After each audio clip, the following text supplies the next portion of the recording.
College की सच्ची प्यार की कहानी। एक मधु नाम की लड़की थी, 14 मार्च 19 की साल की। उसके बीए ग्रेजुएशन पहले सेमेस्टर में एडमिशन लिया था। मधु एक बहुत ही ज़्यादा सुंदर और सुशील लड़की थी।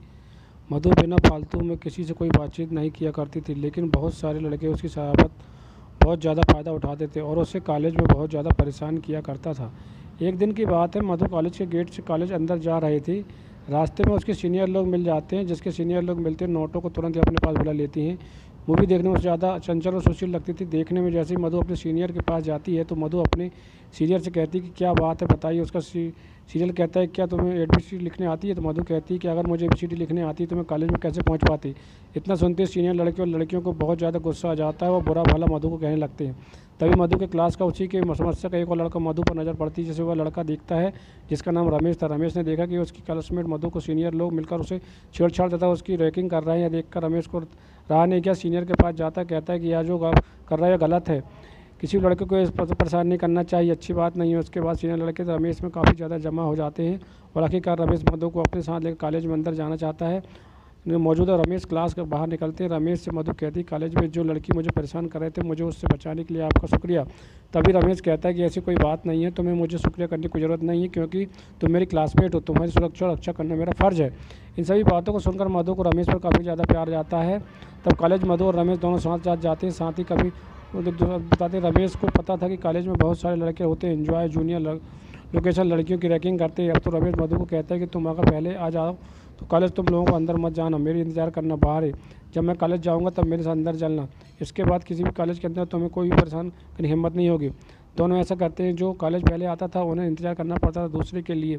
ऐसा करते करते काफ़ी ज़्यादा दिन बीत कर दोनों अब प्रथम सेमेस्टर प्रमोशन होकर कॉलेज के लिए तीसरे दिन सेमेस्टर पहुँच चुके थे।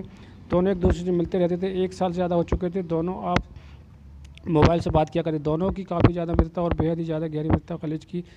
दोनों मिलकर उसको क्लास के कॉलेज दोनों प्रतिदिन आने के कारण दोनों क्लास में अच्छी रेपुटेशन पर पहुँच गए थे। दोनों एक साथ आते जाते थे।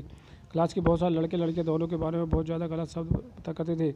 इन बातों में मधु को किसी प्रकार कोई फ़र्क नहीं पड़ता था, क्योंकि मधु कहते थे कि दोनों सिर्फ एक अच्छी दोस्त थे, जिसमें सोचना सोच दीजिए। हम लोग कॉलेज में साथ जाते हैं, साथ आते हैं, साथ रहते हैं, ऐसे रहेंगे। दुनिया वाले कुछ भी सोचे, मुझे कोई फ़र्क नहीं पड़ता। जैसे ही 3 साल पुरानी बात है, आप सभी लोग अंतिम सेमेस्टर पढ़ाई करे थे। बधाई देने के बाद, परीक्षा देने के बाद आप सभी लोगों की छुट्टी होने वाली थी, लेकिन मधु को इस बात की चिंता होने लगी कि बिना रमेश की दोस्ती के कारण हुआ एकदम कदम दूर की बात है। कॉलेज जाना नहीं चाहते थे। आशीष मिश्रा का आखिरी एग्जाम हो रहा था, तभी मधु रमेश कहती कि तो मुझे तो आदत नहीं है, हम कहाँ से कॉलेज तो बंद हो जाएंगे। मेरा भी हाल बिल्कुल ऐसा ही, क्योंकि हम लोग पिछले 3 सालों से एक साथ रहते हैं, एक साथ आते हैं, एक साथ जाते हैं और क्लास में एक साथ पढ़ाई करते हैं, साथ हैं कॉलेज के बाहर सदा घर में दूसरे से फ़ोन पर बात करते। ऐसे में कॉलेज ख़त्म होने वाला, आप दोनों को एक दूसरे से मिलने की तरह यह ख्याल। तो इस बात की चिंता से दोनों बहुत ज़्यादा परेशान थे और सोच रहे थे कि हमें किस प्रकार से एक दूसरे के साथ फिर रहने और घूमने के लिए आएंगे। लिखित परीक्षा अंतिम चल रही थी।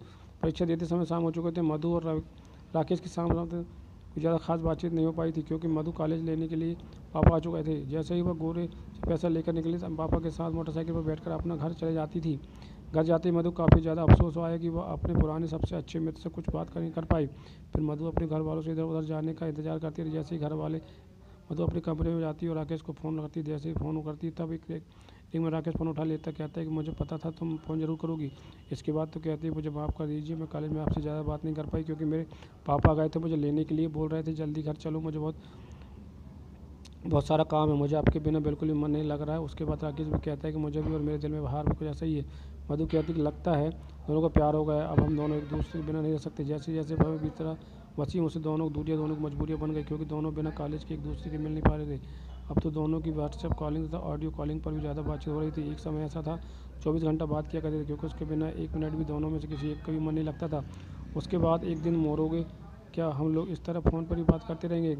मधु कहती कि मेरे घर वाले मेरी शादी के लिए लड़की देख रहे हैं। अभी मधु कहती कि कुछ भी हो जाए, किसी और शादी बिल्कुल नहीं करूँगी और मुझे कुछ भूल जाना पसंद नहीं हो जाएगी शादी करूँ। तुम एक दिन मधु के माता पिता मधु को अपने पास बुलाती हैं और कहती कि देखो बेटा, मैंने तुम्हारे लिए एक लड़का पसंद किया है, या फाइनल में उसकी फ़ोटो तुम देख कर बताओ क्या तुम्हें किससे। ये सुनती मधु को काफ़ी ज़्यादा गुस्सा आ जाता और कहता है कि मेरे लिए लड़का या किसी प्रकार का ढूंढने की कोई ज़रूरत नहीं है, क्योंकि मैं जब भी शादी करूँगी अपनी पसंद लड़के से शादी करूँगी और अपने पसंद के लड़के कोई उसके बिना 1 मिनट या 1 सेकंड भी रख नहीं सकती। ऐसे में किसी और से शादी करने की बात सोच भी नहीं सकती। मुझे पता है माता पिता हमें दूसरी शादी जानकर लेते। इस प्रकार घर खानदान दादा रमेश को देखने के लिए उसके घर वाले जाते। दोनों परिवारों को काफ़ी देर तक बातचीत होती रहती है। अंत में दोनों प्यार जीत जाता है। दोनों घर वाले दोनों की शादी के लिए राज़ी हो जाते हैं। यहाँ दोनों मधु और राकेश बिल्कुल खुशी खुशी अपना जीवन व्यतीत करते हैं।